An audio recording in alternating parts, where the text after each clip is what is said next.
দেখো ওয়েদারটা আজকে কেমন মেঘলা মেঘলা, বেশ হাওয়া দিচ্ছে ঠান্ডা ঠান্ডা।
Hello everyone, good morning. কেমন আছো তোমরা সবাই?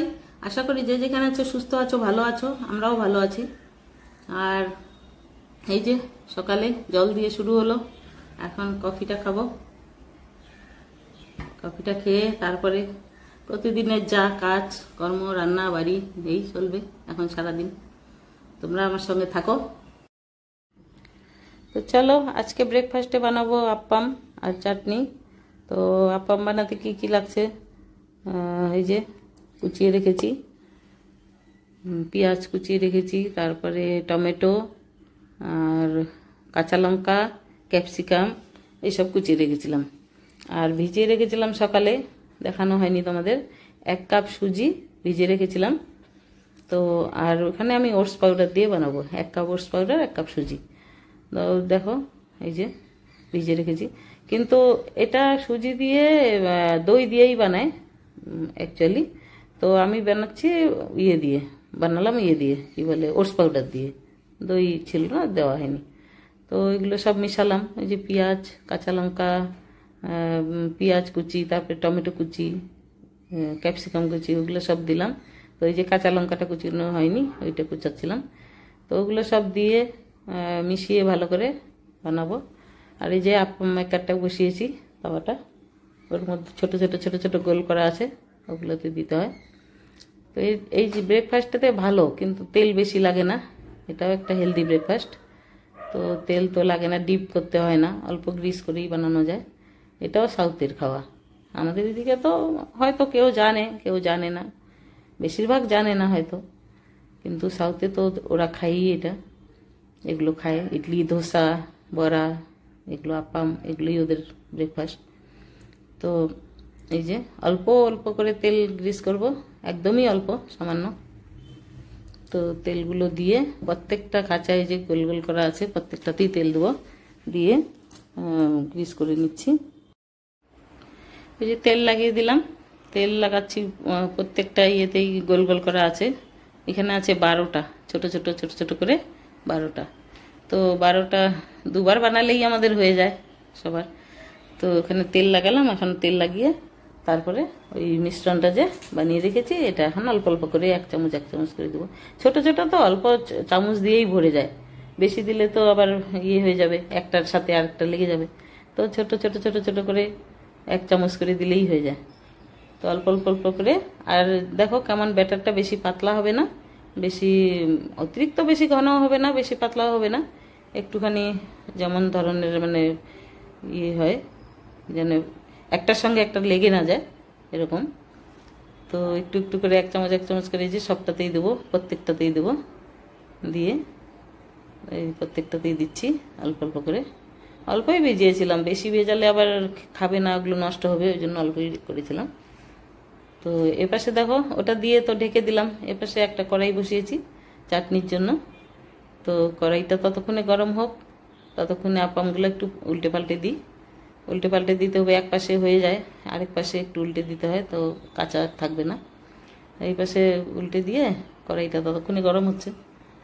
তো ওখানে আপামগুলোকে উল্টাচ্ছিলাম, নাহলে তো পুড়ে যাবে, কালো কালো হয়ে যাবে, কালো হলে তো খেতে ভালো লাগবে না। তো ওই জন্য একটু ভালো করে উল্টে দিতে হয়। উল্টে দিয়ে যে আবার ঢেকে দিলাম, আরেক পাশে হোক, এক পাশটা হয়ে গেছে আরেক পাশে হোক। তো এই কড়াইতে একটুখানি তেল দিলাম 1 চামচের মতো, দিয়ে 1 চামচের মতো জিরে ফোড়ন দিলাম এই চাটনির জন্য, টমেটো পেঁয়াজের চাটনির জন্য। ওই আপামের সঙ্গে তো চাটনিটাই ভালো লাগে খেতে।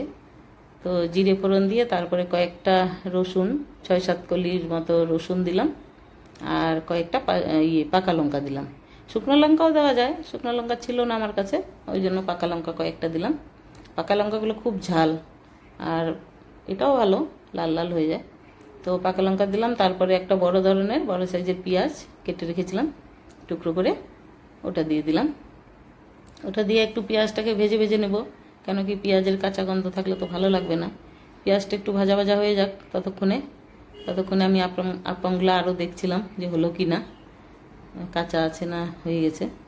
তারপরে এখানে পেঁয়াজটা ভাজা হচ্ছে, পেঁয়াজটার গন্ধ যখন চলে যাবে তখন একটা টমেটো কেটে রেখেছিলাম বড়, 2টো টমেটো কেটে রেখেছিলাম লাল লাল, তো ওই টমেটোটা দিয়ে দিলাম।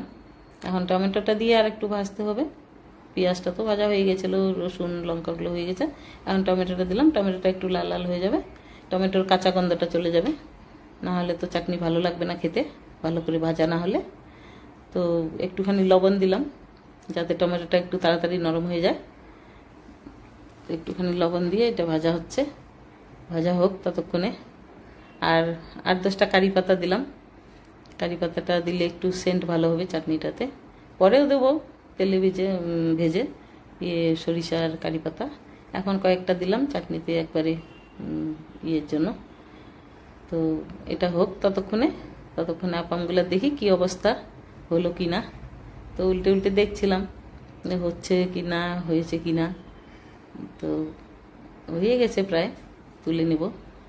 তো এখানে চাটনিটা আমার ভাজা হয়ে গেল, টমেটো পেঁয়াজটাও ভাজা হয়ে গেল।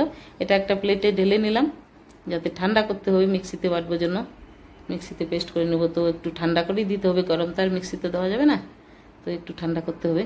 তো টমেটোটা একটু ঠান্ডা হোক ততক্ষণে আপামগুলো দেখি আবার কি অবস্থা হলো।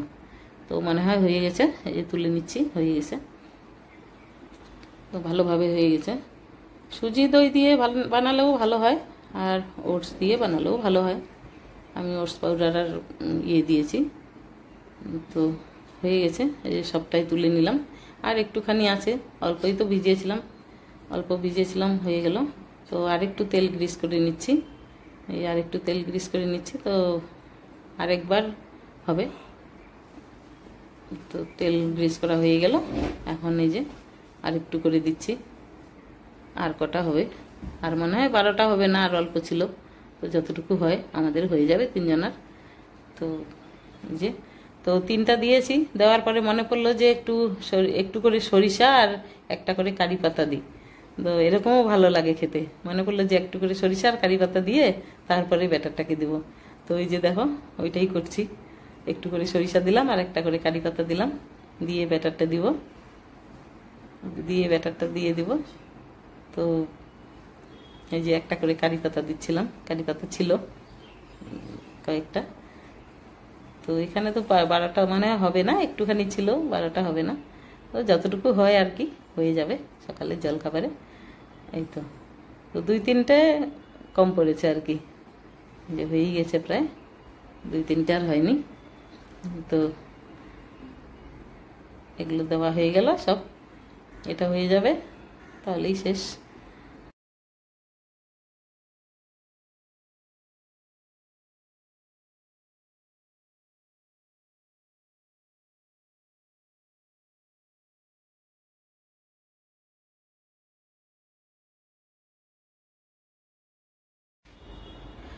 এই তো এখানে বাকিটা বসিয়ে দিয়ে তারপরে চাটনিটার জন্য টমেটোটা ঠান্ডা হয়ে গেছে, এখন ওটাকে বেটে নেবো মিক্সিতে। যে প্লেট থেকে ঢেলে নিচ্ছি মিক্সির জারে, এখন বেটে নেবো। আর এটা ততক্ষণে হোক, এটা হয়ে গেলেই হয়ে গেল। তো চাটনিটা তো খেতে ভালোই হয় এরকম করে, পেঁয়াজ, টমেটো, রসুন, শুকনো লঙ্কা এরকম করে খুব ভালো লাগে। আর পরে তরকাটা দিতে হয় তো, তার কারি পাতা রাই দিয়ে, শুকনো লঙ্কা দিয়ে। তো এ তো বেটে নিচ্ছি এখন, চাটনিটা বাটা হয়ে গেছে আমার, এখন তরকা দিব। আপ্পামগুলো তো হচ্ছে এখানে। চাটনিটা তো ভালোই হয়েছিল, দেখতে লাল লাল হয়েছিল, শুকনো লঙ্কা না হলেও লাল লাল হয়েছিল, কেন কি লঙ্কাগুলো পাকা ছিল, পাকা পাকা লঙ্কা, এই জন্য লাল হয়েছিল। আর টমেটোটাও পাকা ছিল, লাল লাল, তো ভালোই হয়েছিল দেখতে, খেতেও ভালো হয়েছিল। তো আমার বাটা হয়ে গেছে। তো চাটনি দিয়ে তো এই সব জিনিস, এই সব ব্রেকফাস্ট তো চাটনি দিয়েই ভালো লাগে। এই তো বাকি আপ্পামটাও হয়ে গেল, তুলে নিচ্ছি। এটা তুলে নিলে চাটনিও হয়েছে, চাটনিতে তরকা দেবো, বেশ। যে এগুলো হয়ে গেল বাকি কটা, এগুলো তুলে নিলাম। এখন একটু তরকার জন্য এটা তুলে আলাদা রেখে দিলাম সাইডে। এখন কড়াইটা বসাবো, কড়াইতে ওই রাই আর কারি পাতা ফোড়ন দিব। আপ্পাম তো হয়ে গেল। যে একটুখানি তেল দিলাম, অল্প 1 চামচের মতো তেল দিলাম, তেল দিয়ে অল্প একটু অর্ধেক চামচের মতো রাই দিলাম, আর কয়েকটা কারি পাতা দিলাম। ওইটা ফুটে উঠলে, রাইগুলো যখন একটু ফুটে উঠবে, কারি পাতাটা ভাজা ভাজা হয়ে যাবে, তো তেলের মধ্যে কারি পাতার গন্ধটা আসবে, তখন চাটনিতে ঢেলে দেবো। হয়ে গেছে, এখন চাটনিটাতে মিশিয়ে দেবো। তো দেখতেও ভালো লাগে, খেতেও ভালো লাগে।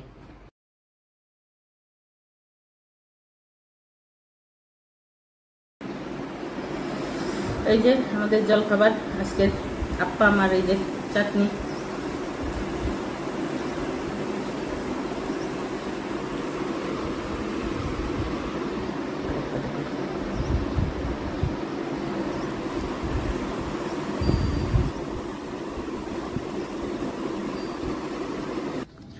তাহলে এখন জলখাবারটা খাই, খেয়ে নিই, তারপরে দেখা হচ্ছে তোমাদের সঙ্গে।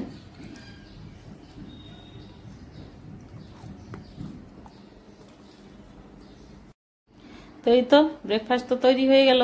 এই যে মেয়ে খাচ্ছে, আমি খাচ্ছি, ওর বাবাকেও দিয়েছি রুমে, ও খাচ্ছে। তো চাটনিটা তো খুব ভালো হয়েছিল, আপ্পামগুলোও ভালো হয়েছিল।